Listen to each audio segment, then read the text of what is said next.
Hello everyone, I'm NTom64. And I'm Richy. And welcome to the HellfireComms playthrough of Bayonetta 2. Gonna kick things off by telling you a little tale, way back in the dark times, 2015, if you will. There was a lad by the name of Richy who had a Bayonetta playthrough of his own over on his channel, a Bayonetta 2 playthrough.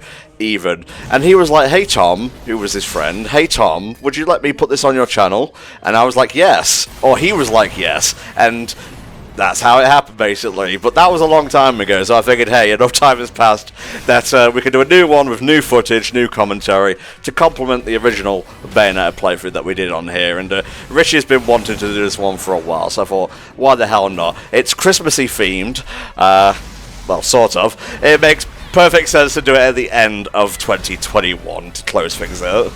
Without a doubt, and now that, you know, we have a little bit more news about Bayonetta 3 being in existence and actual footage of it, it's just like, okay, yes, we can now have a nice little celebration of Bayonetta again, because she is still one of my favourite video game characters of all time, and this franchise is just one of my favourites, and I love it. Now, I haven't completed Bayonetta 2 like I have with the original. I actually gave up about, I want to say, 2/3 of the way in, and not because I was stuck, rather because they seem to have toned down the difficulty, at least on normal. It felt like I was playing somewhere between easy and normal. I know you recommended to me at the time, Rich, to like play it again, but on hard. I haven't gotten around to doing that, but I do remember enough of my time that we should be good to go. Yeah, so there's a lot of stuff that happened between Bayonetta 1 and Bayonetta 2. So one of the big things, Hideki Kamiya is still involved, because of course he is, it's his baby. Yeah. But the director for Bayonetta 2 is actually Yusuke Hashimoto, who did a lot of the angel designs in the original game, and he was given the chance to direct this time around. So it's a slightly different approach to direction, which in some instances there is definitely an easier difficulty curve in Bayonetta 2. It's definitely a much easier game to pick up and play and to sort of get through. The normal mode is very much akin to Bayonetta, the original Bayonetta's easy mode. Hard is very much akin to Bayonetta's normal mode. But we're playing on normal for the purposes of this playthrough because I hadn't touched the game in a while, and, well, basically since I last recorded it, which was, yeah, about 2015, 2014. So it was just like, yeah, no, not gonna put myself through going through hard mode, even though I totally could do it. I just want to have fun whilst I'm recording this, because my approach was basically, I really want to do this because I really want to just have fun, and also because the Switch version came out and I hadn't played through it yet, so just like, you know what, let's just go for it. Yeah, that was a big surprise, Reggie at the Game Awards dropping Bayo 1 and 2 collection for the Switch, and then following that up with a Bayo 3 announcement. Yeah, and then it took them all these years later for us to get any footage of Bayo 3. And I'm sure we'll discuss a little bit of that teaser later down the line. But when Bayo 2 got announced, that was a whole surprise in and of itself, because while Bayonetta had done well, it was definitely like Platinum's best-selling title, it really struggled to get picked up by anyone for a sequel. Sega tried. Obviously, Sega published the original Bayonetta as part of their deal with Platinum Games, and they desperately tried to shop it around to because they couldn't necessarily didn't have the money to fully fund a sequel in the way that Platinum needed. And they did shop it around. They went to Xbox, they went to PlayStation. Nobody picked it up, but Nintendo did. And Nintendo was just like, you know what? We'll take you up on that, and so Bayonetta 2 became a platform exclusive for the Wii U, which then caused a whole bunch of port begging that I do believe pretty much has continued to this day. Yeah. Because Bayonetta 2 is still only available on Nintendo platforms because it is a Nintendo-funded game. While obviously Wonderful 101 was also Nintendo-funded but is now on all the platforms, that was because Nintendo gave Platinum Games, and just like, yeah, there you go, because it didn't do very well on the Wii U anyway, so they were just like, fine, you do what you like with it. But Bayonetta has much more of a pull. So obviously they wanted to keep the rights to this, so that obviously they've then got the rights for Bayonetta 3, which all makes sense. I don't know whether this is just like bias confirmation, but Bayo has like such a cheeky energy to it. It feels inherently Nintendo to me. Yeah, I agree. I was fine with it being Nintendo exclusive. I do feel like it should be put on PC at some point, if just to, you know, allow the frame rate purists to have their 120 FPS action game and whatnot, and it would probably be pretty gorgeous, not gonna lie. Oh, it would. Just shifting gears completely, how would you rate the intro to this game compared to the first one? Oh, so in terms of this sequence, I think I prefer the storytelling of the original, because this sort of actually doesn't make much sense in terms of the overall narrative, whereas the prologue of Bayonetta 1 is actually sort of fully part of the narrative. This is sort of more of a weird dream which introduces some of the key concepts, but it's also quite epic.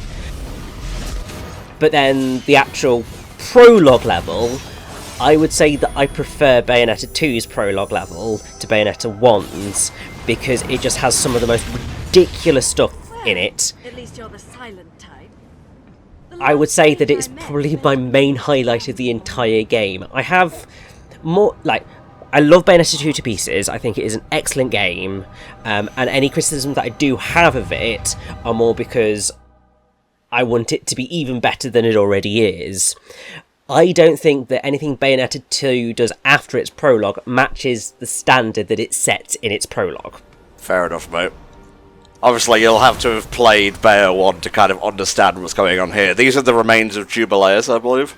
Yeah, this is the remains of Jubileus and Boulder, who, as we found out in the original Bayonetta, is Bayonetta's father. This will make more sense when we get to the end of the game. My dear, sweet child. Part of me kind of wishes that they had sort of held off on this, but then it makes sense why they're doing it now, because it is so heavily linked to the end of the original Bayonetta. Yeah. I mean, it's a sequel. You want to continue the narrative. You kind of have to make some concessions here and there. It's funny, like, we had a villain whose right eye in his mask was shattered. It going to happen in another Nintendo game coming up on the channel pretty soon, which is kind of a funny coincidence. You see, it all ties together. Oh, it's like poetry, it rhymes. So here we go, the world of chaos. Got a little bit of a card theme this time around. Yes, and actually, when the original Wii U version of Bayonetta came out, their collector's edition, it wasn't as good as the original Bayonetta's collector's edition, because, you know, that came with, well, one of the versions came with a little figure statue of one of Scarborough Fair, one of the guns. The Bayonetta 2 one was just sort of a special box, a tome, so to speak, and then a bunch of the cards that are used in the game. Okay. Which is fine, but it not as spectacular. So I didn't get the special edition that time around, because I was just like, no, I can do better than that, thank you. They did eventually release a full-on art book for Bayonetta 2, as they did for the original Bayonetta, so I have got the eyes of Bayonetta 2, and that makes me very happy. Nice. I gotta say, not the strongest in terms of, like, polygon count and whatnot, but the art direction for Bayo, just in general, 1, 2, and 3, is so sublime. More so than most Platinum games, I think. Oh, without a doubt. I mean, Bayonetta does ultimately have to deal with the standards of the console that it's on. So this was obviously built for the Wii U. And while the Wii U was surprisingly strong for what it was, it obviously was completely outmatched by all the other consoles that came out around it. Yeah. And the same with the Switch. So this is definitely, obviously, the best version of Bayonetta 2 that you can get on the Switch, because it's much more solid. Certain things are not quite fully touched up, but it's just a little bit better. And smoother in terms of the gameplay. But it's the art style that's just realistic enough to make sort of the gore of killing the angels satisfying, but just cartoony enough that you kind of just go, yes, this is ridiculous and I love it. They changed his voice actor for this game, didn't they? Yes, so the original Enzo was, I believe, Chick Venera, but he retired from voice acting. So his replacement is John Casilla, who they first used as the voice of Enzo in Bayonetta Bloody Fate, which was the anime film. Yes, yeah. And Bayonetta 2 actually is also the first time that the Bayonetta games ever received Japanese voiceovers. The original Bayonetta had purely English voice acting. So then obviously they did the Bayonetta Bloody Fate anime, which had original Japanese cast. Then that cast reprised their roles in Bayonetta 2, and I think when the Switch re-releases came out, I'm not 100% sure, I think they did add the Japanese cast into the original Bayonetta. But please don't quote me on that, because while I love this game and there's a lot of knowledge that is there, obviously there's a lot of stuff that's happened since, so there's a lot of empty gaps in there. Fair enough, mate, fair enough. Jean kind of changed hairstyles this time. They've sort of reversed their hair.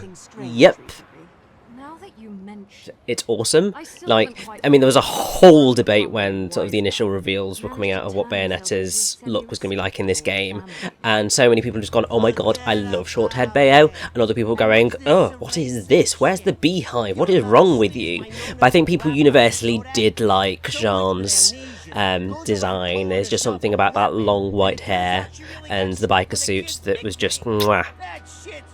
But I will say, I do love Bayonetta's Bayonetta 2 design. I like them both. I also really like her Bayonetta 3 design as well. Yeah, very much looking forward to Bayo 3. I like all of Bayo's designs, honestly. Even the beehive get-up. You know, it's iconic. Exactly. And it's uniquely Bayonetta. And she pulls it off. And I mean, that's sort of the whole thing of the redesigning her look, is that Hideki Kami was always just like, she's not the type of lady who is going to stick to one look for very long. Like, she's going to change it up because that's what she wants to do. Mm-hmm. And so her designer, Mari Shimazaki, came back and did her design in this game as well. And yeah, it's stunning. And I think she has come back again to do the design for Bayonetta 3. It's a banger. Yeah, Mari Shimazaki is amazing, and I think did a phenomenal job with the designs for the cast.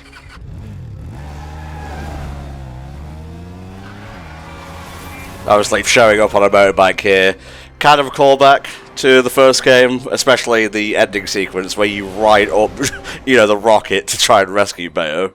Oh, without a doubt. Because I mean, the original Bayonetta is just filled with iconic moments, and this one is too. I would just say that there's maybe the scope, while they intended it, I think, to feel bigger, doesn't necessarily always quite feel as big as the original Bayonetta, despite them trying for it. But we'll go into that a little bit more as we go along, because as it stands, this opening sequence is amazing. And yeah, obviously, we open at Christmas, which is why it's perfectly fitting for this time of year. You say that, but we're actually recording this on Thanksgiving, this part. It's close enough. Like, you walk round at where I live, and there's already people with the Christmas trees up and the Christmas lights. Basically, everyone's gone, it's Christmas already, so it's fine. Oh, sweet Jesus, the Christmas plane! Bayonetta's going to do one of the most awesome things that... one of the most awesome things she will ever do. She's going to stop this plane in a dress like that, with her high heels. Because of course. Ah, it's familiar company. Mm-hmm. The angels are back. But these are a bit beefier than the last ones we fought. These are acceptance. Just like the kind of thing you have to do when you realise that Bayo is now Nintendo exclusive. Should have just been called Cope, really.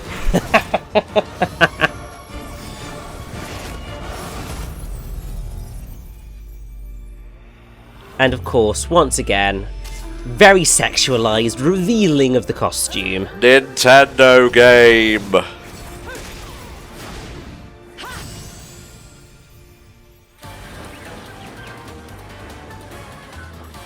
Just this incredible remix of Moon River, which just I didn't know how much I wanted this until it appeared, and it was just like, oh my god, this is everything that I could have wanted. It's fantastic. The original theme for the game, Tomorrow Is Mine, is fantastic as well.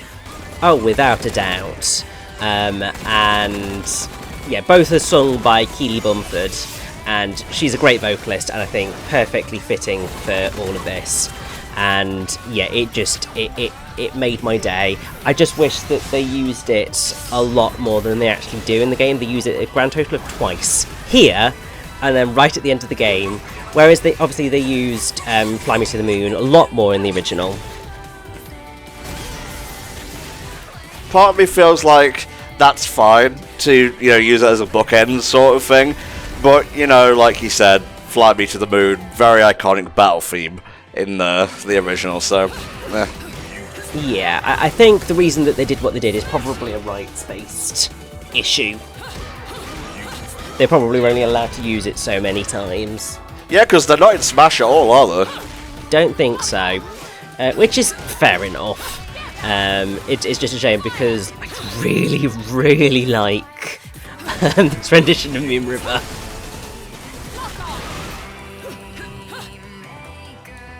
But I also just really love the blue coloration that they went with for Bayo in this game. So the original game was black, red and gold. This is black, blue and silver. And in Bayo 3 it looks like they're going for black, purple and bronze. I love that sort of thing when it comes to, like, codifying stuff in media. Give me colour coding all day, every day.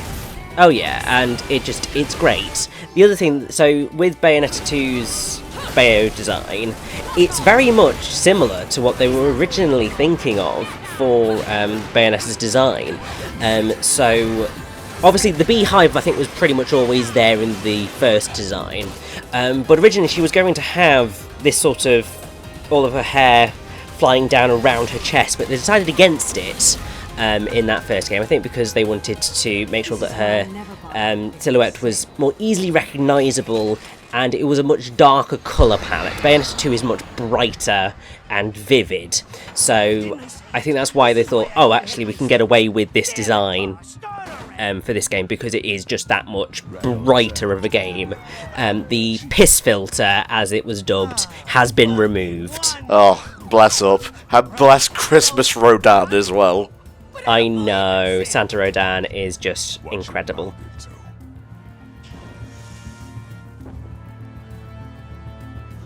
Don't want anyone offering you for sacrilege before you pay your tax. Enzo is just always in debt. Very much so. He is a loser, a complete and utter loser. But we love him. He's a lovable loser. Exactly, and he's going to get us out of a couple of scrapes, so it's all good. Just in case, anyone asks, John Kassir also voiced Monsoon in another Platinum game. He was obviously one of the Winds of Destruction in the friggin' Metal Gear Rising. Mm-hmm. Ooh, baby. Yes, there is Love is Blue, which are just really beautiful weapons.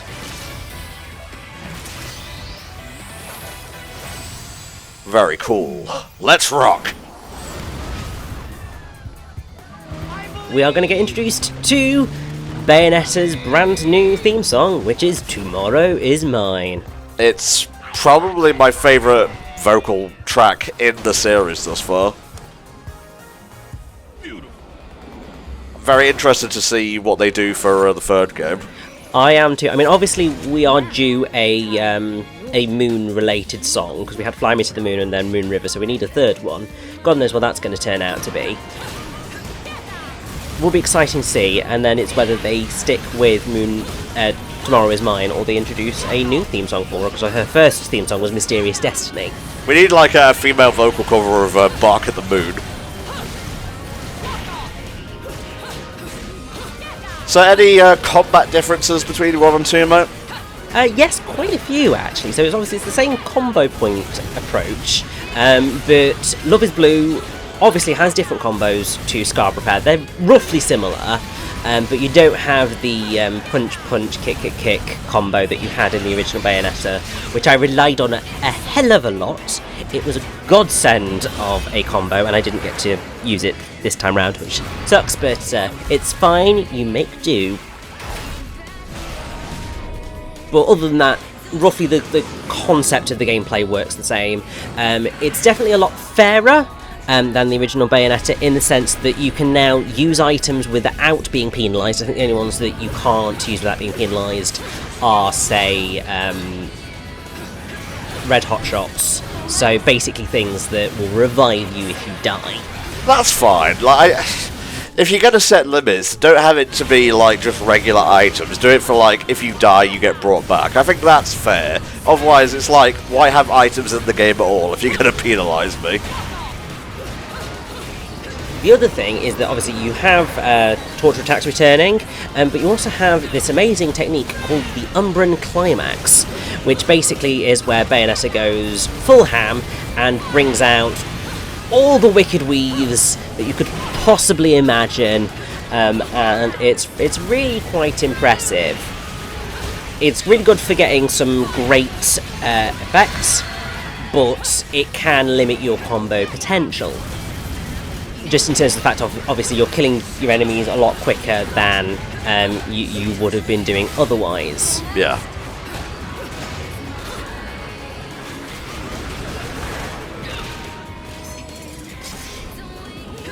Well, whilst we were doing this lovely commentary, my new dog, Milo, who I've had for about 4 months now, is currently saying hi.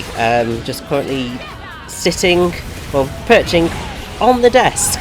So if you heard any squeaks earlier, that was Milo. Oh, bless his little heart. He should be having a nap, but he is not. And he should be down with his nana and granddad, but he is not. So he is here. We shall see how this goes. Oh, you were very close to getting a platinum there, mate. I was. Overall, I am going to get a platinum on this particular mission. I remember, I think in my original playthrough, I did manage to get a pure platinum. But hey, you take what you can get. This is not going to be a straight platinum run. I wish it was going to be, but I wasn't going to sit through and replay some of the missions that much, because I don't have it in me anymore. Well, I mean, you've already got to like re-record Wonderful 101, so. And also, I've already proven that I can do it because I did it in my original Bayonetta 2 run. I also did a hell of a lot more extra stuff in the original Bayonetta 2 run. So I covered the Lost Verses, I covered all of the Tag Climax missions, which is the multiplayer mode. I covered all of the difficulty modes that the game has to offer. I did a hell of a lot on my solo run, so if there is stuff that you don't see in this particular run and that you still want to check out, you can go and have a look at that solo run, because it was very in-depth and had a lot of stuff in it. Yeah, we're not going to remove that solo run from the channel. I'll probably just like tag the playlist, like change the title to like say 2015 run or something. Or just Wii U run, because that is what it is. Good point, mate, yeah. It's not Christmas without caviar. Let's finish this quickly then. But I think on the whole, there's only like a couple of levels that I didn't manage to get that important platinum ranking on, and that's just because they're a challenge. I mean, you know, this isn't like a big wahoo Mario game. It's an action fist-em-up, you know what I'm saying? Exactly. But it is just this is all just ridiculous, and I love it so much. So why is Heaven going so aggro, like from minute 1 here exactly? Well, obviously they're pissed off because we destroyed the Creator and the last of the Lumen Sages. So they're not exactly best pleased right now. But other things are also occurring, which you will see shortly, actually.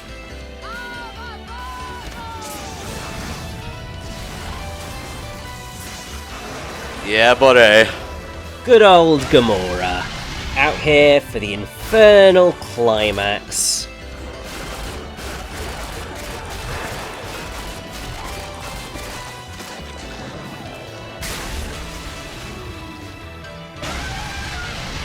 What is his raw base on again? It's like an elephant and something?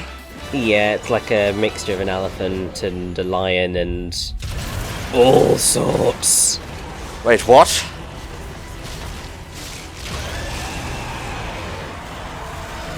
He has broken free of the infernal summon, and here he is to kill us. That ain't good.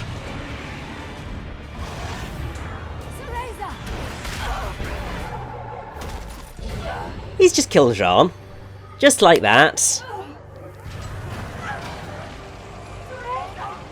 And now her soul is getting dragged down to hell, because that's what happens when a witch dies.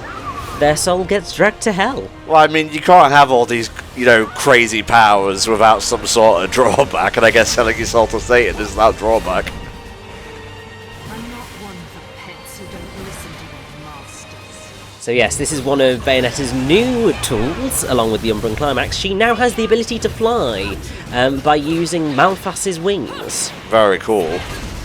And we get to beat the ever-loving hell out of Gamora. And this also introduces one of the new features that they added in terms of the music, because music has always been phenomenal in Bayonetta, but they decided to try and make it even more epic than it was in the original, because this time round we get staged music, depending on the part of the boss fight you're in. So it's set up so that when you reach certain points, the music will beautifully transition into the next section, and it just keeps getting bigger and bigger and bigger, and it's incredible. And I think that Gamora here is a perfect example of how it works. It's actually, I think, the example that they used when they were explaining how it works, and it was just like, oh my god, this is amazing, I love it. I think I remember that original showcase, actually. They did a lot of videos in terms of I can't remember, in the run-up to Bayonetta 2 or sort of after it had been released, but I really enjoyed those developer diaries and so on, because you learn a lot of very interesting stuff about development, and to be honest, I'm always an absolute nerd for that sort of stuff. They didn't do an Iwater Asks, did they? Can't remember whether they did an Iwater Asks or not. I'll look it up this time, it's fine. Yes, you get on that, because we are very, very near the end of beating the hell out of Gamora. That's what you get for breaking free.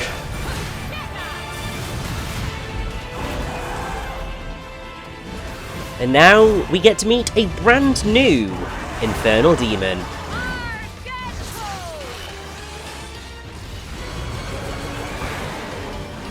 This is Labalus, Destroyer of Fates. Ooh. Summoned with the words Argedco, which in Enochian mean invoke.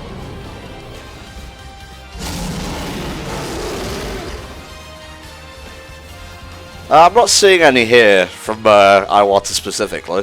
Yeah, wouldn't surprise me if there's not, just because Iwata passed away the next year. So he wouldn't have necessarily been well at that point, which is really sad. Lumen Sage. Is revenge not all you desire? Are you wearing a Snuggie, mate? Destroyed Something like that. These are our villains of the piece. your love. Who? Not quite as cool as Jean and Jubileus. No, but one of them is very important. Well, both of them are very important, but one of them is cooler than the other. But we return to the gates of hell, and Rodan has a new look as well, going full on Japanese with his ensemble this time round. Bit Yakuza style. It is what it is. Well, casual Yakuza, like when they're chilling and whatever. Inferno suffering for eternity. Them's the breaks. I didn't ask you to tell me what I already know, Rodan. I already know that some cutscenes are going to be motion comics. Yes. I don't think these work as well in Bayonetta 2 as they did in Bayonetta 1. Go out of control. I think because it feels a little bit more cheap here than it did in the original, because at least in the original you had the whole film strip style. Does it? They've obviously tried to go for a stopping time moment with a clock here. I don't think it's quite as effective, but there we go. Just one of those things. It's a design choice, so at least they stuck with it rather than She's not dead, you know, Enzo. trying to make it not work. You're only really dead after your soul's been completely absorbed into another realm of the Trinity. Huh, okay. That's just a matter of time. Cause I don't see no way of saving a soul lost in hell. Look, the person who killed God is standing behind you, alright? I think it's feasible. Hell. If anybody's going to go to hell to save their bestie, Chance down there. it's definitely the woman who just killed the creator. You'll need this. The heart of an Umbra Witch. The magic that keep your kind alive in this world for eternities. Should keep her So body yes, this without realm that, stable. I assume both of them would get incredibly old. Try and bring her back. I figure you got about a day before it's game over. Well, that gives us a time frame for when Bayo 2 is set, I guess. Yeah, it's not long after the original, to be honest. Enzo, you've got a jet, right? What? No. No, no, no, no, no, no, no, no, no. I do not know. I don't recall much good happening when Bayo took a flight in the last game. I mean, might be a little bit better this time around, not by much. But Enzo's still not going to have a very fun Christmas. Let the real Santa take care of the presents. Now let's go. But also, I like how that indicates that Bayonetta is obviously well in the knowledge that Santa does actually exist. Because Santa is Rodan. Oh, right, okay. I was like, what the hell is he talking about? This motherfucker.